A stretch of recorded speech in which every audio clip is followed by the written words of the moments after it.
Persone con difficoltà di mobilità, va di scena in Veneto un primo progetto targato ZTL Network che coinvolgerà anche i comuni trevigiani.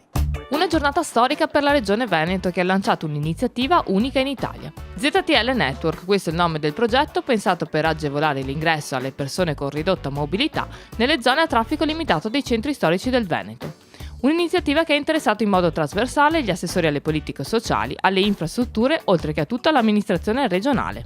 Ma è innovativa, prima a livello nazionale, iniziamo bene l'anno, 115.000 disabili del Veneto che hanno il pass blu per la loro auto potranno andare in tutte le ZTL del Veneto senza avere più sorprese, multe, contravvenzioni e ovviamente complicazioni.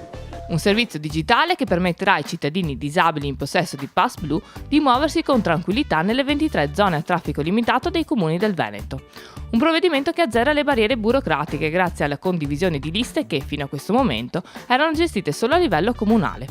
D'ora in avanti, con il sistema regionale di condivisione delle white list, ogni comune potrà accedere alla lista di permessi rilasciati dalle altre amministrazioni locali, evitando così di multare persone con mobilità ridotta. ZTL Network è un progetto che riguarda oltre 115.000 cittadini veneti, ma del quale beneficeranno tutte le amministrazioni comunali che ogni anno emettevano circa 250.000 contravvenzioni, sanzionando anche cittadini disabili provenienti da altri comuni. Comuni che, in una proiezione futura, risparmieranno quasi €500.000, evitando la gestione dei ricorsi presentati dai cittadini in possesso di pass blu.